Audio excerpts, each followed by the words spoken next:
सत श्री अकाल दोस्तों, मैं हाँ स्वर्ण सिंह टैणा ते तुसीं देख रहे हो प्राइम एशिया टीवी। हर रोज़ की तरह ही प्रोग्राम खबर की खबर पेश करना वेला हो ਚੱਲਿਆ। ਪਹਿਲੀ ਵੱਡੀ ਖਬਰ ਦੇ ਵੱਲ ਜਾਣ ਤੋਂ ਪਹਿਲਾਂ ਪੰਜਾਬ ਦੇ ਮੌਸਮ ਦੀ ਹਾਲ ਬਿਆਨੀ। ਲੰਘੇ ਕੱਲ ਪੰਜਾਬ ਦੇ ਵਿੱਚ ਲਗਭਗ 38 ਡਿਗਰੀ ਤੱਕ ਤਾਪਮਾਨ ਰਿਹਾ। ਸਵੇਰ ਦੇ ਵੇਲੇ ਲੰਘੇ ਕੱਲ ਪੰਜਾਬ ਦੇ ਕਈ ਹਿੱਸਿਆਂ ਦੇ ਵਿੱਚ ਕਣੀਆਂ ਪਈਆਂ। ਜਲੰਧਰ ਤੇ ਆਲੇ ਦੁਆਲੇ ਦੇ ਖੇਤਰਾਂ ਦੇ ਵਿੱਚ ਮੀਂਹ ਪੈ ਗਿਆ। ਮੌਸਮ ਵਿਭਾਗ ਨੇ ਇਹ ਗੱਲ ਕਹੀ ਹੈ ਕਿ ਆਉਂਦੇ 48 ਘੰਟਿਆਂ ਦੇ ਵਿੱਚ ਪੰਜਾਬ ਦੇ ਕਈ ਹਿੱਸਿਆਂ ਦੇ ਵਿੱਚ ਮੀਂਹ ਪੈਣ ਦੀ ਸੰਭਾਵਨਾ। ਬੱਦਲਵਾਈ ਵੀ ਰਹਿ ਸਕਦੀ ਹੈ, ਪਰ ਇਹ ਵੀ ਗੱਲ ਕਹੀ ਗਈ ਹੈ ਕਿ ਦੁਆਬੇ ਦੇ ਵੱਖ-ਵੱਖ ਹਿੱਸਿਆਂ ਦੇ ਵਿੱਚ ਧੁੱਪ ਨਿਕਲੀ ਰਹਿਣੀ ਹੈ ਤੇ ਮਾਲਵੇ ਦੇ ਵੱਲ ਬੱਦਲਵਾਈ ਤੇ ਮੀਂਹ ਕਣੀ ਦੀ ਸੰਭਾਵਨਾ ਪ੍ਰਗਟਾਈ ਗਈ ਹੈ। ਹੁਣ ਜੇਕਰ ਪਹਿਲੀ ਵੱਡੀ ਖਬਰ ਦੇ ਵੱਲ ਜਾਣ ਤੋਂ ਪਹਿਲਾਂ ਇੱਕ ਹੋਰ ਉਹ ਖਬਰ ਸਾਂਝੀ ਕਰੀਏ ਜਿਹੜੀ ਕਿ ਸਰਕਾਰਾਂ ਦੀਆਂ ਕਾਰਕਰਦਗੀਆਂ ਦੇ ਉੱਤੇ ਸਵਾਲ ਖੜਾ ਕਰਦੀ ਹੈ, ਤਾਂ ਤੁਸੀਂ ਵੀ ਅਚੰਭਿਤ ਰਹਿ ਜਾਣਾ ਤੇ ਮੈਂ ਤਾਂ ਹਾਂ ਹੀ।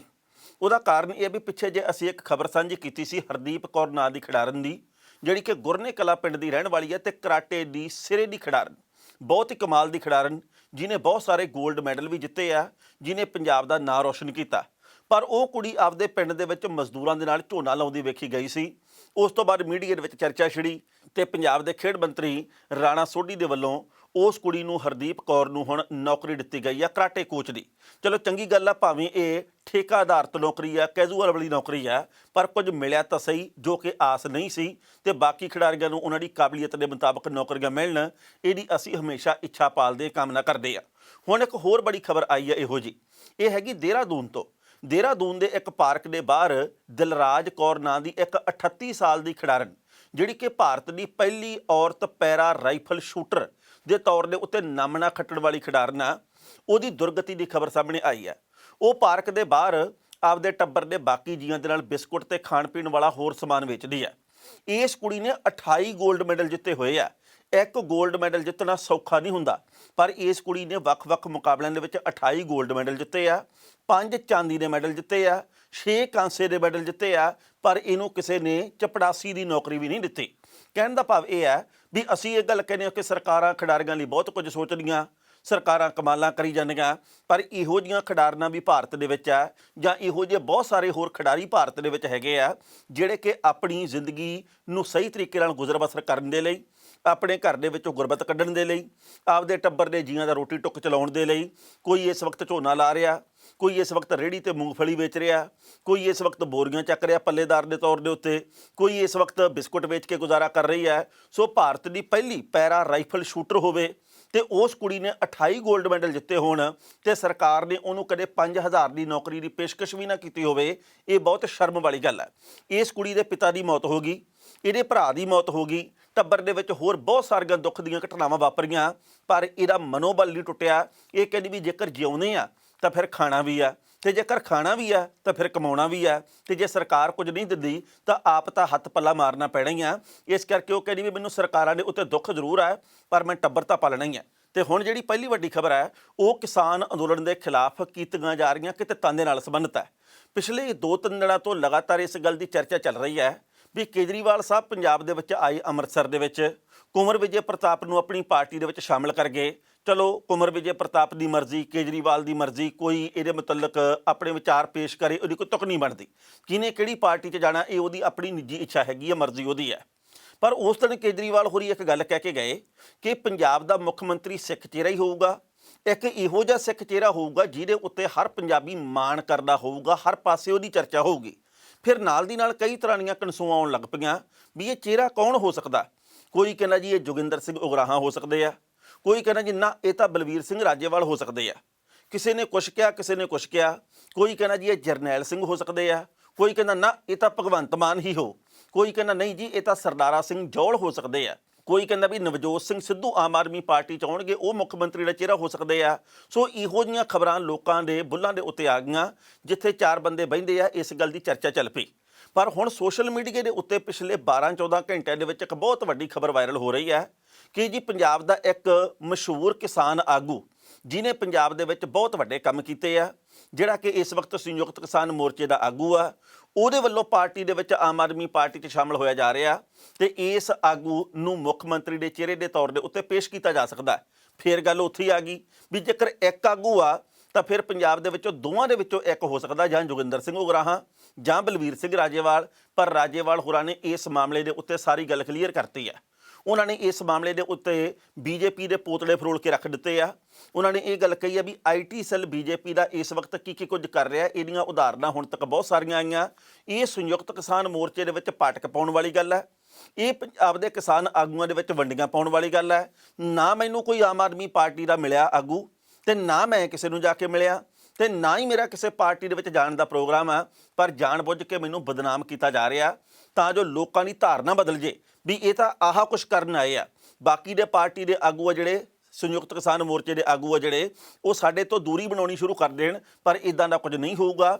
ਪਹਿਲਾਂ ਇਸ ਰਿਪੋਰਟ ਦਾ ਵੇਰਵਾ ਤੇ ਫਿਰ ਕਰਾਂਗੇ ਟਿੱਪਣੀ। ਮਿਸ਼ਨ 2022 ਦੇ ਤਹਿਤ ਆਮ ਆਦਮੀ ਪਾਰਟੀ ਲਗਾਤਾਰ ਨਵੇਂ ਚਿਹਰਿਆਂ ਨੂੰ ਪਾਰਟੀ ਵਿੱਚ ਸ਼ਾਮਲ ਕਰ ਰਹੀ ਹੈ। ਪਿਛਲੇ ਦਿਨੀ ਅੰਮ੍ਰਿਤਸਰ ਪਹੁੰਚੇ ਅਰਵਿੰਦ ਕੇਜਰੀਵਾਲ ਨੇ ਕੁੰਵਰ ਵਿਜੇ ਪ੍ਰਤਾਪ ਨੂੰ ਪਾਰਟੀ ਵਿੱਚ ਸ਼ਾਮਲ ਕਰਨ ਮੌਕੇ ਪੰਜਾਬ ਦੇ ਸਿੱਖ ਚਿਹਰੇ ਨੂੰ ਮੁੱਖ ਮੰਤਰੀ ਦਾ ਉਮੀਦਵਾਰ ਬਣਾਉਣ ਦੀ ਗੱਲ ਕਹੀ ਸੀ ਤੇ ਆਖਿਆ ਸੀ ਕਿ ਉਹਦੇ ਉੱਤੇ ਸਭ ਨੂੰ ਮਾਣ ਹੋਵੇਗਾ। ਇਸੇ ਦਰਮਿਆਨ ਬਲਵੀਰ ਸਿੰਘ ਰਾਜੇਵਾਲ ਆਮ ਆਦਮੀ ਪਾਰਟੀ ਵਿੱਚ ਸ਼ਾਮਲ ਹੋ ਸਕਦੇ ਨੇ, ਇਹਦੇ ਬਾਬਤ ਖਬਰਾਂ ਆਉਣ ਲੱਗ ਪਈਆਂ। ਇੰਜ ਪ੍ਰਤੀਤ ਹੋਣ ਲੱਗਾ ਸੀ ਕਿ ਹੁਣ ਪੰਜਾਬ ਦੇ ਕਿਸਾਨ ਆਗੂ ਇਸ ਮਾਮਲੇ ਦੇ ਉੱਤੇ ਕੋਈ ਵੱਡਾ ਫੈਸਲਾ ਲੈਣਗੇ, ਭਾਵੇਂ ਉਹ ਹਾਂ ਪੱਖੀ ਹੋਵੇ ਤੇ ਭਾਵੇਂ ਨਾ ਪੱਖੀ ਹੋਵੇ। ਪਰ ਜਦੋਂ ਖਬਰ ਜੰਗਲ ਦੀ ਅੱਗ ਵਾਂਗੂ ਫੈਲਣੀ ਸ਼ੁਰੂ ਹੋਈ ਤਾਂ ਬਲਵੀਰ ਸਿੰਘ ਰਾਜੇਵਾਲ ਨੇ ਸਾਫ਼ ਕਰ ਦਿੱਤਾ ਕਿ ਕਿਸਾਨ ਅੰਦੋਲਨ ਨੂੰ ਬਦਨਾਮ ਕਰਨ ਦੇ ਲਈ ਬੀਜੇਪੀ ਦਾ ਇਹ ਨਵਾਂ ਪੈਂਤੜਾ ਅਪਣਾਇਆ ਹੋਇਆ, ਜਦ ਕਿ ਅਸਲੀਅਤ ਇਹ ਹੈ ਕਿ ਮੈਂ ਕਿਸੇ ਵੀ ਪਾਰਟੀ ਦੇ ਵਿੱਚ ਸ਼ਾਮਲ ਨਹੀਂ ਹੋ ਰਿਹਾ। ਉਹਨਾਂ ਨੇ ਕਿਹਾ ਕਿ ਕਿਸਾਨ ਅੰਦੋਲਨ ਕਰਕੇ ਮੋਦੀ ਸਰਕਾਰ ਘਬਰਾਈ ਪਈ ਹੈ, ਇਹਦੇ ਕਰਕੇ ਅੰਦੋਲਨ ਨੂੰ ਬਦਨਾਮ ਕਰਨ ਦੇ ਲਈ ਹਰ ਰੋਜ਼ ਨਵਾਂ ਝੂਠ ਪ੍ਰਚਾਰਿਆ ਜਾਂਦਾ ਤੇ ਫਿਰ ਉਹਨੂੰ ਸੱਚ ਬਣਾਉਣ ਦੀਆਂ ਕੋਸ਼ਿਸ਼ਾਂ ਕੀਤੀਆਂ ਜਾਂਦੀਆਂ ਨੇ। ਰਾਜੇਵਾਲ ਨੇ ਕਿਹਾ ਕਿ ਭਾਜਪਾ ਸ਼ੁਰੂ ਤੋਂ ਹੀ ਕਿਸਾਨ ਅੰਦੋਲਨ ਨੂੰ ਬਦਨਾਮ ਕਰਨ ਦੇ ਲਈ ਕਈ ਪੈਂਤੜੇ ਅਪਣਾ ਚੁੱਕੀ ਹੈ, ਲੋਕਾਂ ਨੂੰ ਇਹਨਾਂ ਤੋਂ ਸੁਚੇਤ ਰਹਿਣਾ ਚਾਹੀਦਾ। ਉਹਨਾਂ ਨੇ ਕਿਹਾ ਕਿ ਮੈਂ ਆਮ ਆਦਮੀ ਪਾਰਟੀ ਵਿੱਚ ਸ਼ਾਮਲ ਨਹੀਂ ਹੋ ਰਿਹਾ, ਨਾ ਮੈਨੂੰ ਕੋਈ ਮੁੱਖ ਮੰਤਰੀ ਦਾ ਚਿਹਰਾ ਐਲਾਨੇ, ਨਾ ਮੈਂ ਕਿਸੇ ਪਾਰਟੀ ਵਿੱਚ ਜਾਵਾਂ। ਮੈਂ ਆਮ ਆਦਮੀ ਪਾਰਟੀ ਦੇ ਕਿਸੇ ਛੋਟੇ ਜਾਂ ਵੱਡੇ ਕਿਸੇ ਵੀ ਨੇਤਾ ਨੂੰ ਨਹੀਂ ਮਿਲਿਆ। ਉਹਨਾਂ ਨੇ ਕਿਹਾ ਵੀ ਜੇਕਰ ਜਥੇਬੰਦੀਆਂ ਮੈਨੂੰ ਇਸ ਤਰ੍ਹਾਂ ਦੀ ਕੋਈ ਸਲਾਹ ਵੀ ਦਿੰਦੀਆਂ ਨੇ ਤਾਂ ਮੈਂ ਉਹਨਾਂ ਨੂੰ ਸਪਸ਼ਟ ਕਰ ਦਿੰਦਾ ਕਿ ਮੇਰਾ ਨਿਸ਼ਾਨਾ ਖੇਤੀ ਕਾਨੂੰਨਾਂ ਨੂੰ ਰੱਦ ਕਰਵਾਉਣਾ, ਜਿਹਦੇ ਲਈ ਕਿਸਾਨ ਮਹੀਨੇ ਤੋਂ ਦਿੱਲੀ ਦੀਆਂ ਬਰੂਹਾਂ ਦੇ ਉੱਤੇ ਡੇਰੇ ਲਾਏ ਬੈਠੇ ਨੇ। ਮੇਰਾ ਨਿਸ਼ਾਨਾ ਹਾਲ ਦੀ ਘੜੀ ਕਿਸੇ ਵੀ ਰਾਜਨੀਤਿਕ ਪਾਰਟੀ ਦੇ ਵਿੱਚ ਜਾਣ ਦਾ ਨਹੀਂ ਹੈ।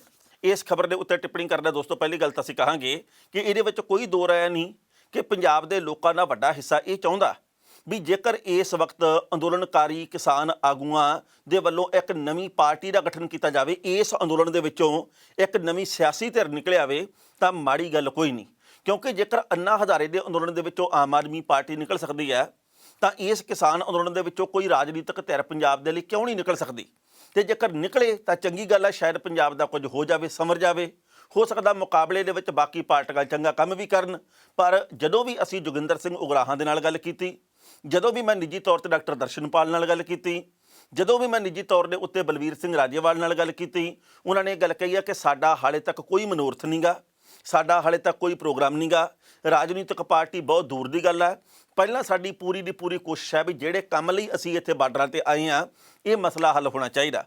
ਉਸ ਤੋਂ ਅਗਲੀ ਗੱਲ ਇਹ ਹੈ ਵੀ ਪੰਜਾਬ ਦੇ ਵਿੱਚ ਕੌਣ ਆਉਂਦੇ ਸਮੇਂ ਦੇ ਵਿੱਚ ਬਾਜ਼ੀ ਮਾਰੂ ਤੇ ਕਿਹਦੇ ਹੱਕ ਦੇ ਵਿੱਚ ਫਤਵਾ ਜਾਊ, ਇਹ ਤਾਂ ਵਕਤ ਬਿਆਨ ਕਰੂ। ਹਾਲੇ 7-8 ਮਹੀਨੇ ਵੋਟਾਂ ਦੇ ਵਿੱਚ ਪਏ ਆ। ਪਰ ਲੰਘੇ ਕੱਲ੍ਹ ਸੋਮ ਪ੍ਰਕਾਸ਼ ਜਿਹੜੇ ਕਿ ਪੰਜਾਬ ਦੇ ਕੇਂਦਰੀ ਰਾਜ ਮੰਤਰੀ ਆ, ਜਿਹੜੇ ਕਿ ਉਹਨਾਂ 3 ਮੰਤਰੀਆਂ ਦੇ ਵਿੱਚੋਂ ਇੱਕ ਹੁੰਦੇ ਸੀ ਜਿਨ੍ਹਾਂ ਨੇ 11 ਮੀਟਿੰਗਾਂ ਕਿਸਾਨਾਂ ਨਾਲ ਕੀਤੀਆਂ, ਪੀਯੂਸ਼ ਗੋਇਲ ਤੇ ਨਰਿੰਦਰ ਸਿੰਘ ਤੋਮਰ ਨਾਲ ਬਹਿਣ ਵਾਲੇ, ਉਹ ਕੱਲ੍ਹ ਚੱਬੇਵਾਲ ਖੇਤਰ ਦੇ ਵੱਲ ਸੀ। ਕਿਸਾਨਾਂ ਨੇ ਇੱਥੇ ਸੋਮ ਪ੍ਰਕਾਸ਼ ਹੋਰਾਂ ਨੂੰ ਘੇਰਾ ਪਾ ਲਿਆ।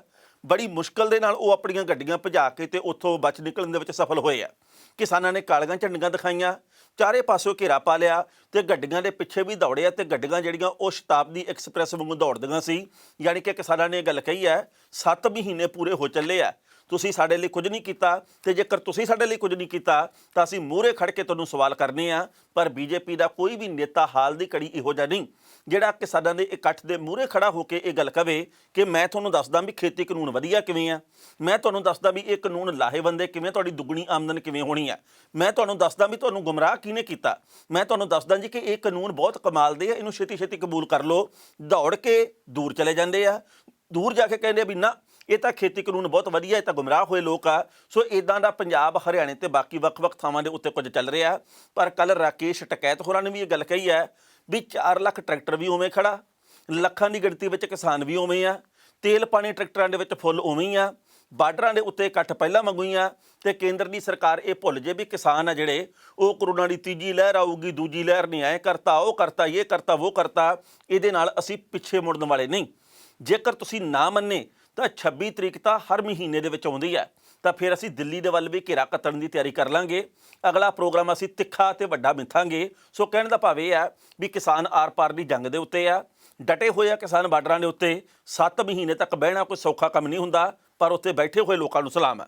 ਇਸ ਵਕਤ ਪੰਜਾਬ ਦੇ ਵਿੱਚ ਰਾਜਨੀਤੀ ਵੀ ਸਿਖਰ ਦੇ ਉੱਤੇ ਚੱਲ ਰਹੀ ਹੈ ਤੇ ਹਾਲੇ ਹੋਰ ਭਖੂਗੀ। ਮੈਂ ਤਾਂ ਕਦੇ-ਕਦੇ ਇਹ ਵੀ ਸੋਚਦਾ ਹੁੰਦਾ ਵੀ ਜਿਵੇਂ ਕੋਈ 2.5 ਪੌਣੇ 3 ਘੰਟੇ ਦੀ ਫਿਲਮ ਤੋਂ ਪਹਿਲਾਂ 1.5-2 ਮਿੰਟ ਦਾ ਟ੍ਰੇਲਰ ਪੇਸ਼ ਕੀਤਾ ਜਾਂਦਾ, ਇਹ ਹਾਲ ਦੀ ਘੜੀ ਪੰਜਾਬ ਦੀ ਰਾਜਨੀਤੀ ਉਸ ਟ੍ਰੇਲਰ ਵਰਗੀ ਆ। ਹਾਲੇ ਤਾਂ ਪੂਰੀ ਫਿਲਮ ਚੱਲਣੀ ਬਾਕੀ ਆ। ਦੀ ਐਂਡ ਤੱਕ ਪਤਾ ਨਹੀਂ ਕਿਹਦਾ ਐਂਡ ਹੋਣਾ ਤੇ ਪਤਾ ਨਹੀਂ ਪੰਜਾਬ ਦੇ ਵਿੱਚ ਕੀ ਕੁਝ ਹਾਲੇ ਤੱਕ ਹੋਰ ਵਾਪਰਨਾ, ਕੀ ਭਾਣੇ ਵਾਪਰਨਗੇ। ਪਰ ਜੇਕਰ ਹਾਲੇ ਟ੍ਰੇਲਰ ਦੇ ਮੌਕੇ ਹੀ ਇਹੋ ਜਿਹੀਆਂ ਖਬਰਾਂ ਆ ਰਹੀਆਂ ਤਾਂ ਦੁੱਖ ਹੋਣਾ ਕੁਦਰਤੀ ਹੈ, ਕਿਉਂਕਿ ਲੰਘੇ ਕੱਲ੍ਹ ਬਿਕਰਮ ਸਿੰਘ ਮਜੀਠੀਆ ਹੋਰਾਂ ਦੇ ਵੱਲੋਂ ਪ੍ਰੈਸ ਕਾਨਫਰੰਸ ਕੀਤੀ ਗਈ ਹੈ। ਉਹਨਾਂ ਨੇ ਕਿਹਾ ਜੀ ਕਿ ਹਾਈ ਕਮਾਨ ਨੇ ਕੈਪਟਨ ਅਮਰਿੰਦਰ ਸਿੰਘ ਦੀ ਚੂੜੀ ਕੱਸੀ ਹੈ। ਇਹਨਾਂ ਨੂੰ ਇਹ ਗੱਲ ਕਹੀ ਗਈ ਹੈ ਵੀ ਬਾਦਲ ਪਰਿਵਾਰ ਦੀ ਗ੍ਰਿਫਤਾਰੀ ਹੋਵੇ ਤੇ ਇਹ ਆਪਣੇ ਆਪ ਨੂੰ ਬਚਾਉਣ ਦੇ ਲਈ, ਆਪਣੀ ਰਾਜਨੀਤਿਕ ਜ਼ਮੀਨ ਹੈ ਜਿਹੜੀ ਉਹ ਬਚਾਉਣ ਦੇ ਲਈ ਬਹੁਤ ਕੁਝ ਕਰ ਸਕਦੇ, ਝੂਠਾ ਸੱਚਾ ਬਹੁਤ ਕੁਝ ਕਰਨਗੇ ਆਉਂਦੇ ਸਮੇਂ ਦੇ ਵਿੱਚ। ਦੂਜੀ ਗੱਲ ਇਹ ਆ ਵੀ ਕੱਲ੍ਹ ਫਤਿਹਜੰਗ ਸਿੰਘ ਬਾਜਵਾ ਨੇ ਆਪਣੇ ਪੁੱਤਰ ਅਰਜਨ ਸਿੰਘ ਬਾਜਵਾ ਤੇ ਬਾਕੀ ਜਿਹੜੇ ਸਮਰਥਕ ਆ ਉਹਨਾਂ ਨੂੰ ਲੈ ਕੇ ਵੀ ਮਹੱਤਵਪੂਰਨ ਪ੍ਰੈਸ ਕਾਨਫਰੰਸ ਕੀਤੀ ਹੈ। ਇਹਨਾਂ ਨੇ ਇਹ ਗੱਲ ਕਹੀ ਹੈ ਜੀ ਕਿ ਸਾਨੂੰ ਬਦਨਾਮ ਕਰਨ ਦੀ ਕੋਸ਼ਿਸ਼ ਕੀਤੀ ਗਈ ਹੈ। ਨੌਕਰੀ ਦੇ ਨਾਂ ਦੇ ਉੱਤੇ ਪੰਜਾਬ ਦੇ ਵਿੱਚ ਬਹੁਤ ਵੱਡੇ ਪੱਧਰ ਤੇ ਰਾਜਨੀਤੀ ਕੀਤੀ ਗਈ ਹੈ। ਪੰਜਾਬ ਦੀ ਕੈਬਨਿਟ ਦਾ, ਪੰਜਾਬ ਦੇ ਮੁੱਖ ਮੰਤਰੀ ਦਾ ਤਾਂ ਅਸੀਂ ਧੰਨਵਾਦ ਕਰਦੇ ਹਾਂ ਜਿਨ੍ਹਾਂ ਨੇ ਤਰਸ ਦੇ ਆਧਾਰ ਦੇ ਉੱਤੇ ਨੌਕਰੀ ਦੇਣ ਦੀ ਗੱਲ ਕੀਤੀ। ਪਰ ਜੇਕਰ ਨੌਕਰੀ ਦੇਣ ਦੀ ਗੱਲ ਕੀਤੀ ਤਾਂ ਸਾਡਾ ਪੁੱਤ ਫਿੱਟ ਵੀ ਆ। ਅਰਜਨ ਸਿੰਘ ਬਾਜਵਾ ਨੇ ਗੱਲ ਕਹੀ ਹੈ ਕਿ ਮੇਰੀ ਫਿਟਨੈਸ ਆ ਜਿਹੜੀ ਉਹ ਇੰਸਪੈਕਟਰ ਦੇ ਲਈ, ਪੁਲਿਸ ਦੀ ਨੌਕਰੀ ਲਈ ਬਿਲਕੁਲ ਠੀਕ ਹੈ, ਪਰ ਮੈਂ ਆਪਣੇ ਦਾਦੇ ਦੀ ਕੁਰਬਾਨੀ ਦੀ ਵੀ ਕਦਰ ਕਰਦਾ। ਪਰ ਜੇਕਰ ਮੇਰੇ ਮੋਢੇ ਨੂੰ ਵਰਤ ਕੇ ਕਈ ਲੋਕ ਆਪਣੀਆਂ ਰਾਜਨੀਤਿਕ ਚਾਲਾਂ ਚੱਲਦੇ ਆ ਤਾਂ ਮੈਨੂੰ ਇਹੋ ਜਿਹੀ ਨੌਕਰੀ ਬਿਲਕੁਲ ਨਹੀਂ ਚਾਹੀਦੀ।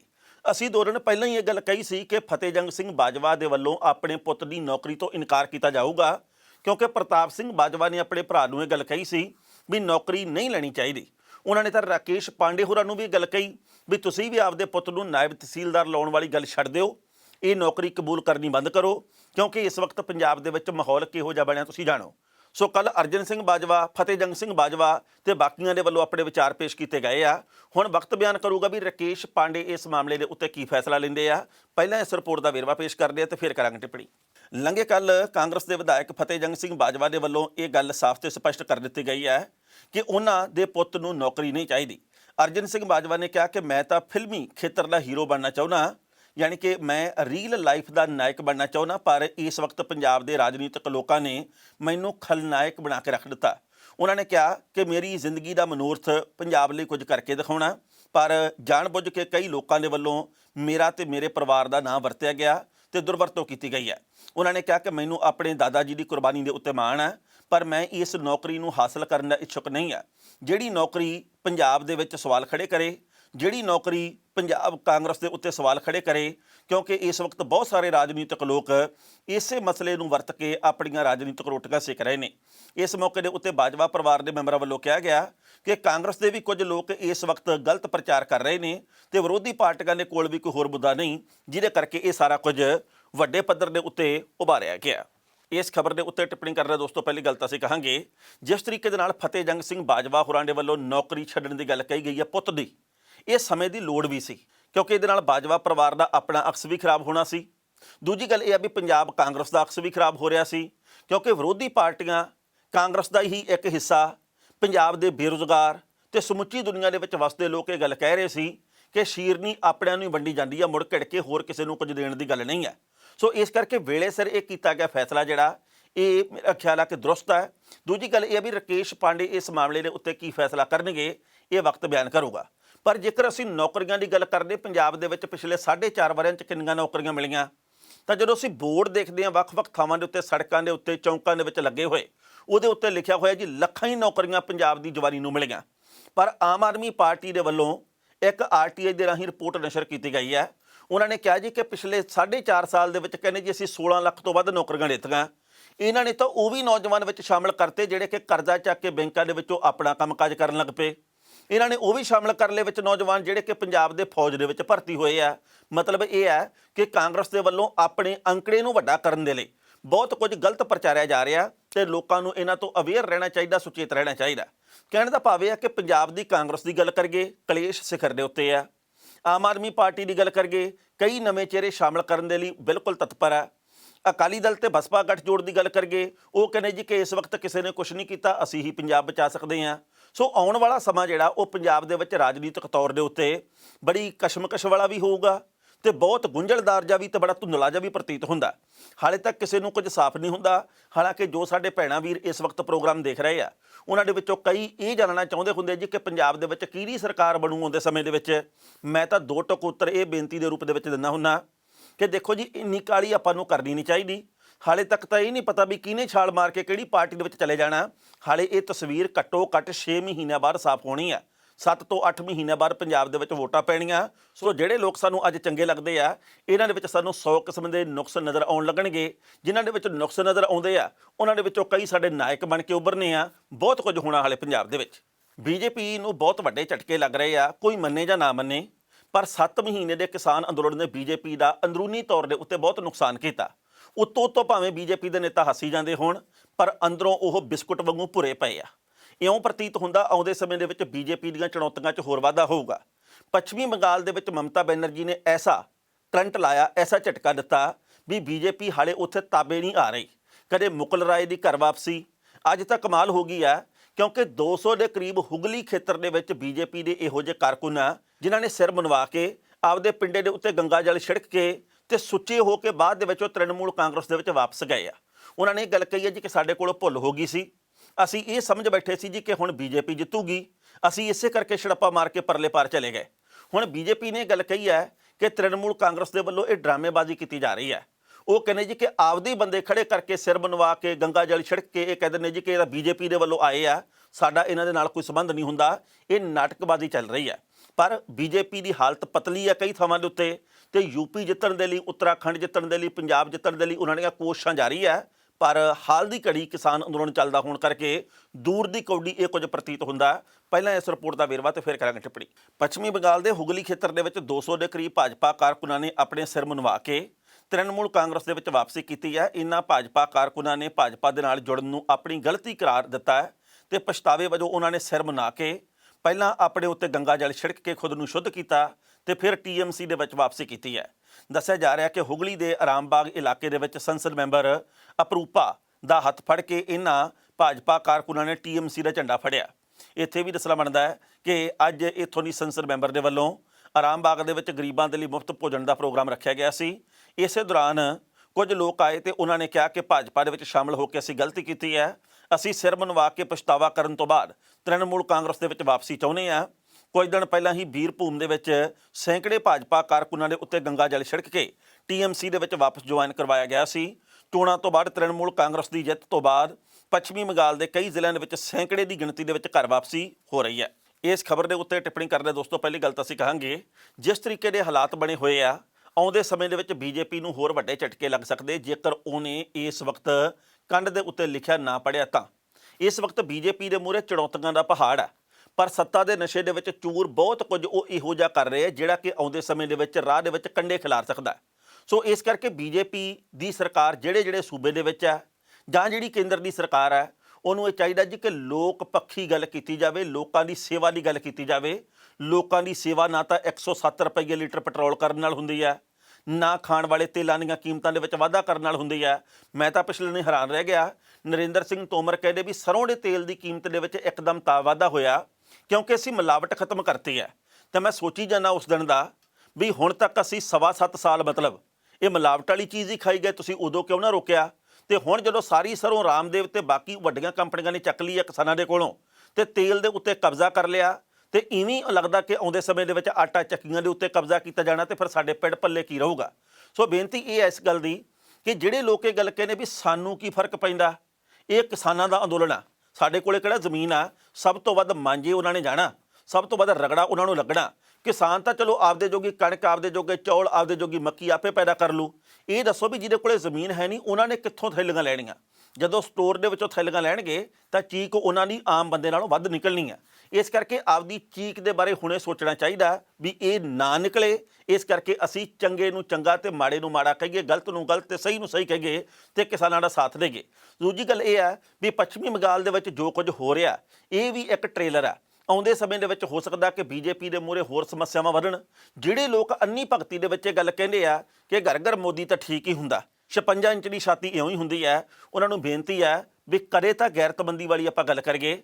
ਜੇ ਕਾਂਗਰਸ ਗਲਤ ਸੀ ਤਾਂ ਆਪਾਂ ਉਹਨੂੰ ਹਰਾਇਆ। ਆਪਾਂ ਉਦੋਂ ਇਹ ਗੱਲ ਕਹਿੰਦੇ ਹੁੰਦੇ ਸੀ ਵੀ ਤੇਲ ਦੀਆਂ ਕੀਮਤਾਂ ਵੱਧ ਗਈਆਂ, ਮਹਿੰਗਾਈ ਨੇ ਲੋਕਾਂ ਦੀ ਚੀਕ ਕੱਢਤੀ, ਤੇ ਕੀ ਅੱਜ ਚੀਕ ਨਹੀਂ ਨਿਕਲੀ? ਜੇ ਤੁਹਾਨੂੰ ਅੱਜ ਕੁਝ ਸਸਤਾ ਮਿਲਦਾ ਫਿਰ ਗੱਲ ਵੱਖਰੀ ਹੈ, ਪਰ ਜੇਕਰ ਸੱਚੀ ਮੁੱਚੀ ਤੁਹਾਡੀ ਵੀ ਚੀਕ ਨਿਕਲੀ ਆ ਅੰਦਰੋਂ ਤਾਂ ਫਿਰ ਤੁਹਾਨੂੰ ਵੀ ਬੋਲਣਾ ਚਾਹੀਦਾ। ਪਰ ਭਾਰਤ ਦੇ ਸਮੁੱਚੇ ਲੋਕ ਇਹ ਗੱਲ ਚਾਹੁੰਦੇ ਆ ਕਿ ਮਹਿੰਗਾਈ ਤੋਂ ਖਹਿੜਾ ਛੁੱਟੇ, ਜੋ ਸਾਨੂੰ ਵਾਅਦੇ ਦੇ ਰੂਪ ਦੇ ਵਿੱਚ ਦੱਸਿਆ ਗਿਆ ਸੀ ਉਹ ਵਾਅਦੇ ਪੂਰੇ ਹੋਣ, ਪਰ ਇਹ ਕੁਝ ਹਾਲ ਦੀ ਘੜੀ ਦੂਰ ਦੀ ਕੌਡੀ ਵਾਂਗੂ ਪ੍ਰਤੀਤ ਹੁੰਦਾ। ਖਬਰਾਂ ਦੇ ਉੱਤੇ ਵਿਚਾਰ ਚਰਚਾ ਹੋਰ ਵੀ ਕੀਤੀ ਜਾ ਸਕਦੀ ਸੀ, ਪਰ ਜੋ ਵਕਤ ਦੀ ਘਾਟ ਰੁਕਣ ਦਾ ਇਸ਼ਾਰਾ ਕਰ ਰਹੀ ਹੈ। ਕੱਲ੍ਹ ਨੂੰ ਇਸੇ ਵੇਲੇ ਖਬਰ ਦੀ ਖਬਰ ਲੈ ਕੇ ਫਿਰ ਹਾਜ਼ਰ ਹੋਵਾਂਗੇ। ਉਦੋਂ ਤੱਕ ਲਈ ਆਗਿਆ ਦਿਓ। ਬਹੁਤ ਬਹੁਤ ਮਿਹਰਬਾਨੀ।